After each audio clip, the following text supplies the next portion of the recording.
From KLCC Studios, this is Oregon on the Record.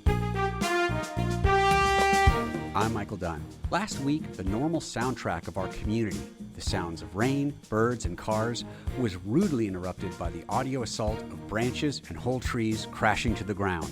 The historic ice storm that slammed into western and central Oregon took its toll on many, including the trees of our urban and rural forests. Today on Oregon on the Record, you'll hear from two experts at the Oregon Department of Forestry's Urban and Community Forestry team who will talk about what happened to our trees, why it happened, and what property owners can do to both care for damaged trees and also better prepare them for the next weather event. Our trees are being impacted like never before from climate change, wildfires, and invasive species, and they need both our protection and care. Hopefully, we'll all learn to better see the forest through the trees on this edition of Oregon on the Record. Joining me today are two members of the Urban and Community Forestry team of the Oregon Department of Forestry, and they'll share their decades of experience about trees, tree health, and how the changing environment is having a huge impact. We think of trees as the epitome of strength and longevity, but they're actually quite sensitive and need our attention and care. So let's talk to our two experts about what to do with damaged trees today and what we can do to keep them healthy long into the future. Brittany Oxford and Scott Altenhoff, they're both part of Oregon Department of Forestry's Urban and Community Forestry team. Thanks so much for jumping on and talking with us. Well, thanks for having us. Yeah. I don't know, Scott, let's start with you. Talk generally about, the impact you've seen or your team has seen in Western Oregon as a result of last week's ice storm. How bad did it look? It looked pretty bad, depending on where you were. The Portland area was hit very hard, as I think everyone knows. Mm-hmm. In that situation, the high winds were the really potent ingredient to the winter storm.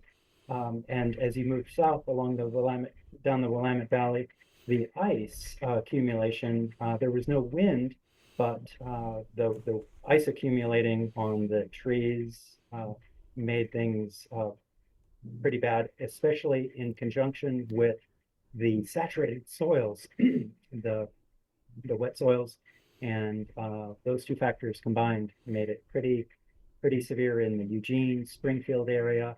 Brittany, is ice about the worst things that trees have to deal with, or is there like a hierarchy of environmental impacts to trees that really create problems?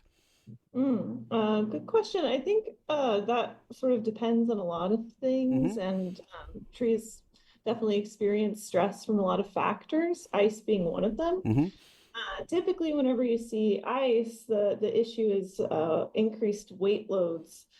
So something also to point out is that when I've noticed winter storms that happen earlier, like say in November, when some of our broadleaf trees still have leaves on, ice can have a bigger effect because the leaves are then freezing and that weight load is a little bit increased. But like Scott was saying, in this specific instance, the wind in combination with saturated soils was sort of the big stressor and the reason that a lot of the trees destabilized and fell. But ice can sort of cause issues, especially if there are already structural defects within trees.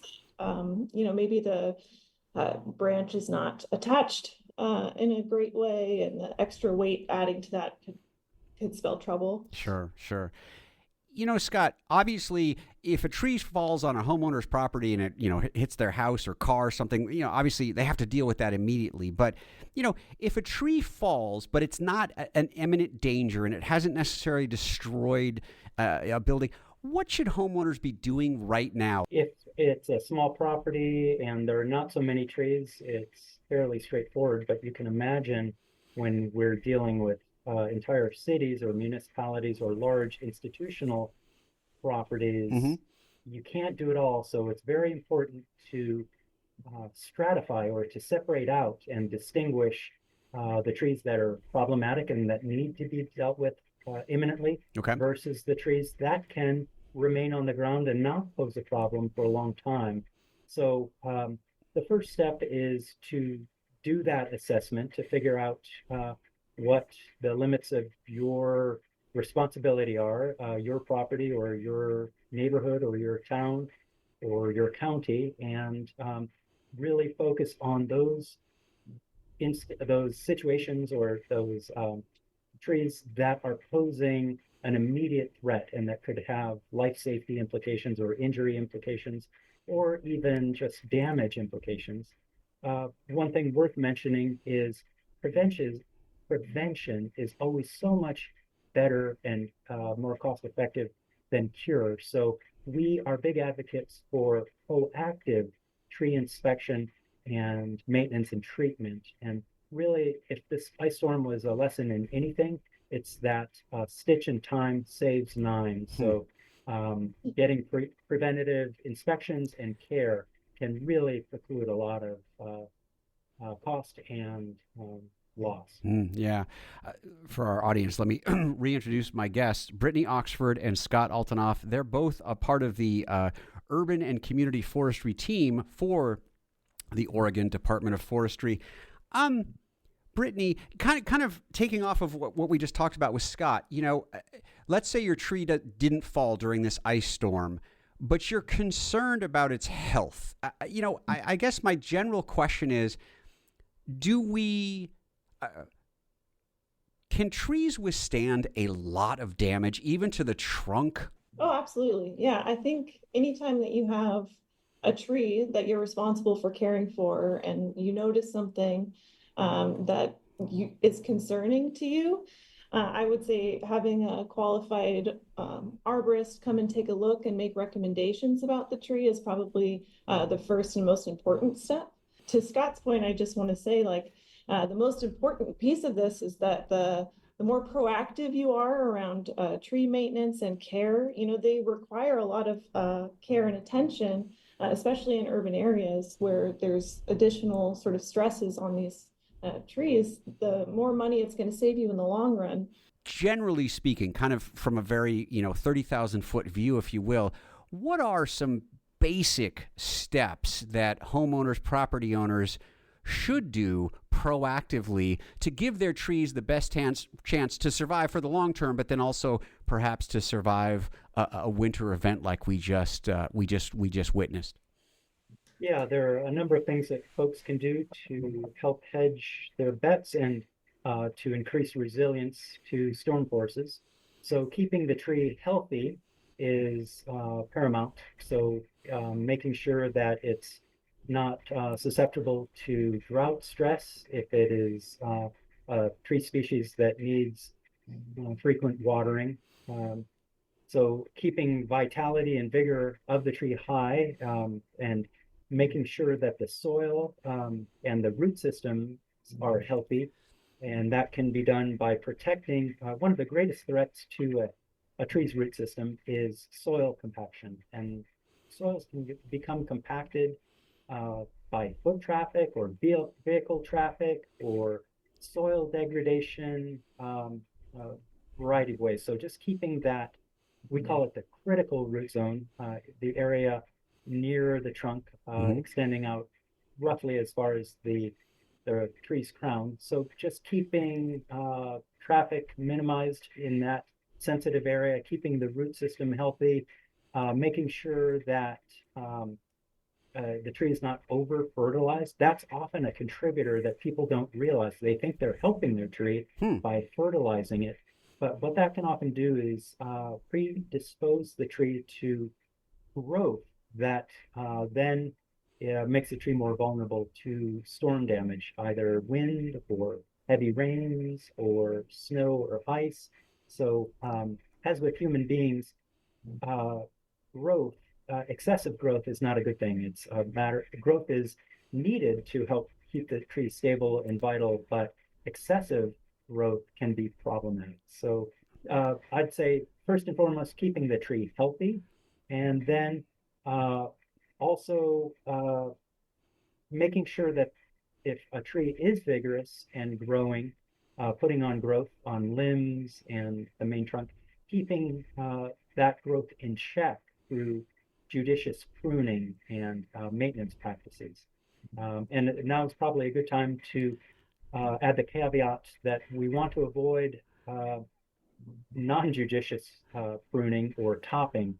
Okay. Sometimes people try to take too much off from the tree, excessively prune or top the tree, and that is not an advisable course of action either. So, and that's where, once again, uh, relying on a trained professional to make that call. Tree care is a science, to be sure, but there's also a large element of art, Hmm. and a qualified arborist and tree risk assessor uh, usually can and strike a fine balance. And it's amazing. I've been at this work now for about 30 years, and the trees that I cared for in advance of storms invariably fare better than the trees that have not been treated. Got it. Got it. Almost the Goldilocks effect. Not too much, Yes. not too little, something like that. Brittany, are there trees that fare better in ice storms than others? Well, sure. Yeah, there's definitely going to be differences in a tree's ability to be resilient to, winter storms, such as the one that we just noticed.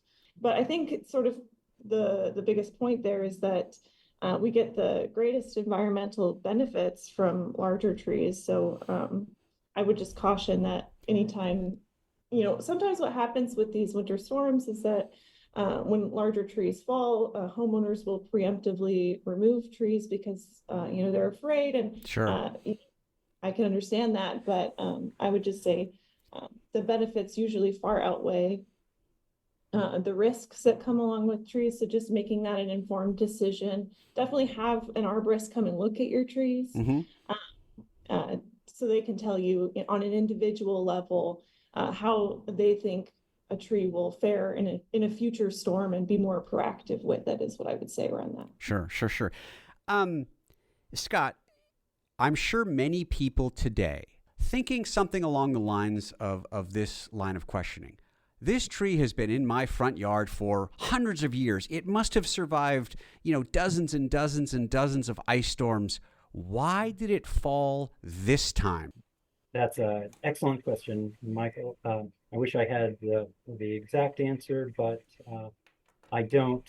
But that said, I've had 30 years of experience, and you're absolutely right. Some oaks that are 200 to 300 years old, and certainly they made it through the Columbus Day storm of the 60s. We've had, on average, a significant snowstorm or windstorm every decade. Why this time? And one thing's for sure, our climate is changing rapidly, Hmm. arguably more rapidly than any of us really expected. And that climate change manifests itself as increased temperatures and extended periods of drought in the dry periods, but then increased periods of rain, perhaps not distributed, but rather coming all at once. And so in cases where trees fail at ground level, sometimes the tree holds strong, but the soil just gives way. It doesn't have the holding ability. Any of us gardeners, if you try and pull a weed when the soil is wet and there's enough moisture, it comes out easily. But if you wait till it's dry, the soil is hard, it can be impossible to remove. Hmm. So trees are very similar. So soil conditions can make a difference. Extended drought stress on trees, something impacting the vigor can play a role. Uh, Deferred maintenance or lack of care can play a role. And then as cities develop, the patterns of airflow can change and exposure. We see that a lot in new developments, say former woodland forest stands that now have a pronounced edge. Those trees that developed with neighbors to buffer them from the winds to absorb some of the brunt of the wind force now being removed, that can cause trees to fail where previously they felt strong, or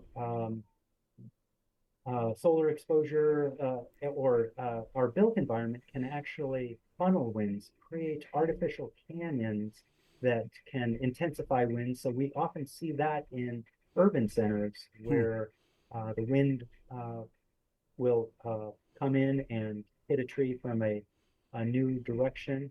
And then we have prevailing winds that the trees have a chance to harden themselves or adapt to, but then we get these strange winds that come out of nowhere from an angle that are unprecedented, and we often see failures, microbursts, as it were, in that Sure, regard. sure, sure. So, yeah, why particular tree fells? Generally, it's just the collective impact of numerous defects and extreme forces, but uh, I wish I knew the Well, full answer. those were some good answers. I'm sure a lot of people didn't realize. Let me reintroduce the guests that I'm talking to today: Brittany Oxford and Scott Altanoff. They are part of the forestry community team, or urban and community forestry team within Oregon Department of Forestry. Um, Brittany, you talked about this a little earlier, but I mean, talk about, we live in an urban forest, many of us. Talk about just the overall benefit of what trees can do to improve our lives and to just improve the overall environment of which we enjoy here in Western and Central Oregon. Oh, thank you so much for the question. Yeah. So trees do a lot for us in our urban settings, especially. And a lot of the things that they do, people probably are not conscious of, and it's something that I like to refer to as tree blindness. But Hmm. regardless, they're there and they're doing lots of things for us. So they clean our air, they filter stormwater, they sequester carbon. They cool our air, which is becoming increasingly important with, increased heat events in the summers each year. And actually, that's really important because the number one or a really high cause of deaths from natural disasters or from heat-related illness, and I don't think that's talked about enough. And trees can be a really tangible way to help combat that. Mm-hmm. And they also increase a sense of community and safety. And generally, having more canopy coverage and really healthy urban forests is just going to result in safer and healthier communities overall. Got it. Got it. Scott, obviously, we went through this winter event, but obviously it's not going to be too long until we get into the summer months. And of course, for all of us are so well aware of the fact that wildfires is really becoming almost a permanent condition. It is becoming a permanent condition for us in Oregon. Talk a little bit about maybe what homeowners need to think about, property owners need to think about in terms of trying to both have trees and vegetation, but also doing perhaps a better job to kind of build in some fire resistance. Yeah, so it's important to recognize that not all trees, there's a wide variety of difference between species of tree and species of vegetation. Some are extremely flammable and can, even when green, exacerbate wildfire um, potential. There are some types of vegetation and trees that are far less susceptible and can actually help inhibit. One shrub that comes to mind is snowberry. Hmm. It's a fast-growing native shrub that creates thickets, and that has actually been demonstrated to help slow down.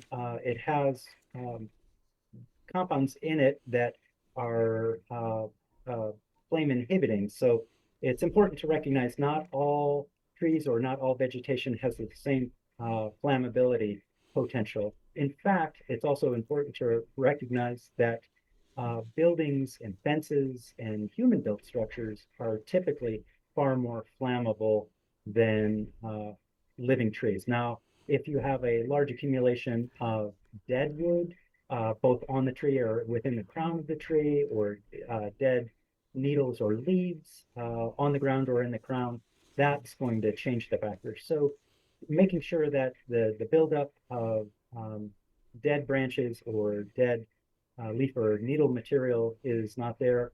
Also, having a reasonable, there are guidelines that are easy to um, read about online about defensible space standards. So just make sure that best practices are being followed with regard to vegetation near to houses or elevated decks or fences, um, avoiding the species that are most flammable.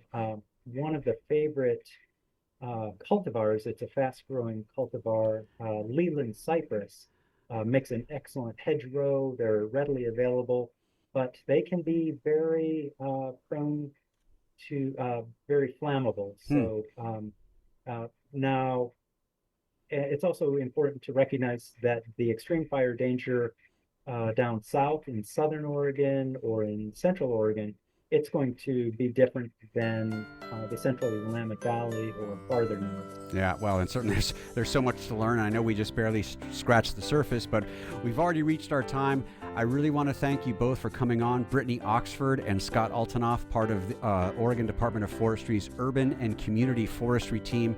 Thank you so much for all the information that you provided to us. Thank you, Mike. Thank you.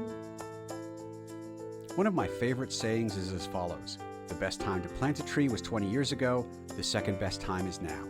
To me, this expression means that it's never too late to take action. In regard to trees, even though they will long outlive us, it's never too late to do what we can to protect and nurture them.